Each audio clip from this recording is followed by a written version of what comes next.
Hi viewers, இப்போ நான் கோதுமை மாவு பிஸ்கெட் பண்ண போகிறேன். அதுக்கு 2 கப்பு கோதுமை மாவு வச்சுருக்கேன், 1 கப்பு கடல மாவு வச்சுருக்கேன், 1 கப்பு பொடித்த சர்க்கரை தூள் பண்ணி வச்சுருக்கேன். அப்புறம் 1/2 கப்பு வெண்ணெயை உருக்கி வச்சுருக்கேன், ஒரு ஏலக்காய் தூள். இப்போ கோதுமை மாவு எடுத்து வச்சதை சலிச்சுக்கலாம்.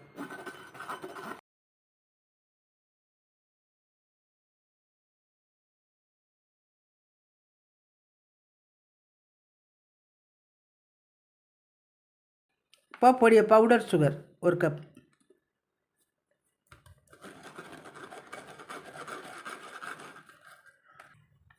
ஏலக்காய் பொடி 1 டீஸ்பூன் போடுறேன். இதையும் சளிச்சுட்டா அந்த கப்பி கொஞ்சம் கொஞ்சம் இருக்கிறது பிஸ்கெட்டில் வராமல் இருக்கும். இப்போ இதுலேயே ஒரு பிஞ்சு சால்ட்டு, ஸ்வீட் எடுத்து கொடுத்துக்க. இப்போ இந்த எல்லாத்தையும் ஒன்றா கலந்துக்கலாம். இப்போ உருக்கின வெண்ணெய் 1/2 கப்பு வச்சுருக்கேன். இப்போ கொஞ்சம் கொஞ்சமாக விட்டு பிசையணும். இதுக்கு தண்ணி பால் எதுவும் விடக்கூடாது. வெண்ணெய் இந்த நெய்யிலேயே இருக்கணும், அப்போ தான் கிறிஸ்பியாக இருக்கும். இப்போ உங்களுக்கு பேக்கிங் பவுடர், பேக்கிங் சோடா எதுவும் போட வேண்டாம். மாவு இந்த கன்சிஸ்டன்சிக்கு பிசைஞ்சுங்கோ. இப்படி கெட்டியாக இருக்கணும், உதுத்தாலும் உதுரணும். அதிரசம் மாவு மாதிரி இப்படி இருக்கணும். இப்போ இதை சின்ன சின்னதாக உருட்டிக்கலாம். இந்தமாரி சின்ன சின்ன உருண்டையாக உருட்டிக்கலாம். உங்களுக்கு ஒரே மாதிரி அளவு வேணும்னா இந்த உருண்டையை எடுத்து இதில் வச்சு இப்படி அமுக்கி வச்சுக்கலாம். எல்லாம் ஒரே மாதிரி வேணும்னா இப்படி வச்சுக்கலாம்.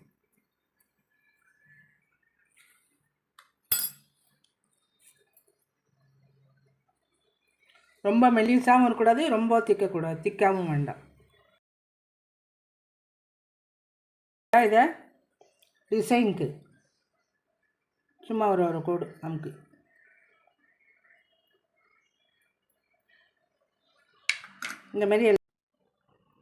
இந்தமாரி எல்லா பிஸ்கெட்டையும் நல்லா பிஸ்கெட் மாதிரி தட்டிட்டு கத்தியாலேயே டிசைன் பண்ணியிருக்கேன்.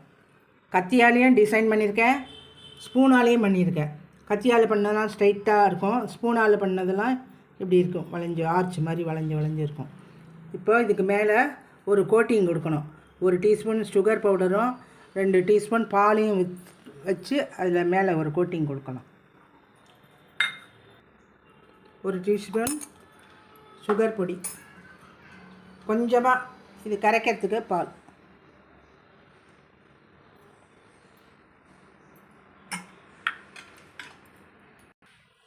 இப்போ எல்லா பிஸ்கெட் மேலேயும் இந்த பாலும் சுகர் பொடியும் கரைச்சி வச்சுருக்கேன், சும்மா லைட்டாக.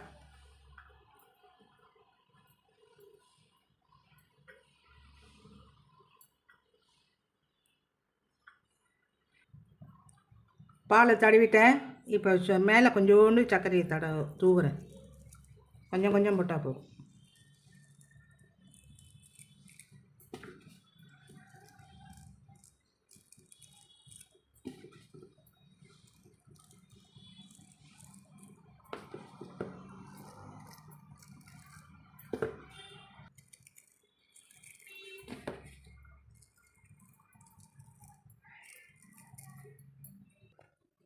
இப்போ பிஸ்தாவை பொடியாக நறுக்கி வச்சுருக்கேன், டெக்கரேஷனுக்காக. எல்லாத்து மேலேயும் கொஞ்சம் கொஞ்சம் வைக்கிறேன்.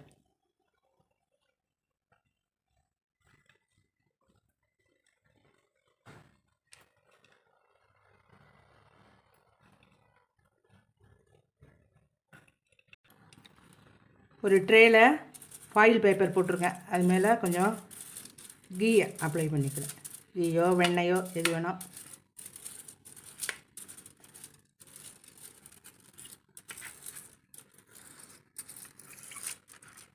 இது மேலே இந்த பிஸ்கெட்லாம் அடுக்கி வைக்கிறேன். ஒன்றோட ஒன்று இடிக்காமல் வைக்கணும்.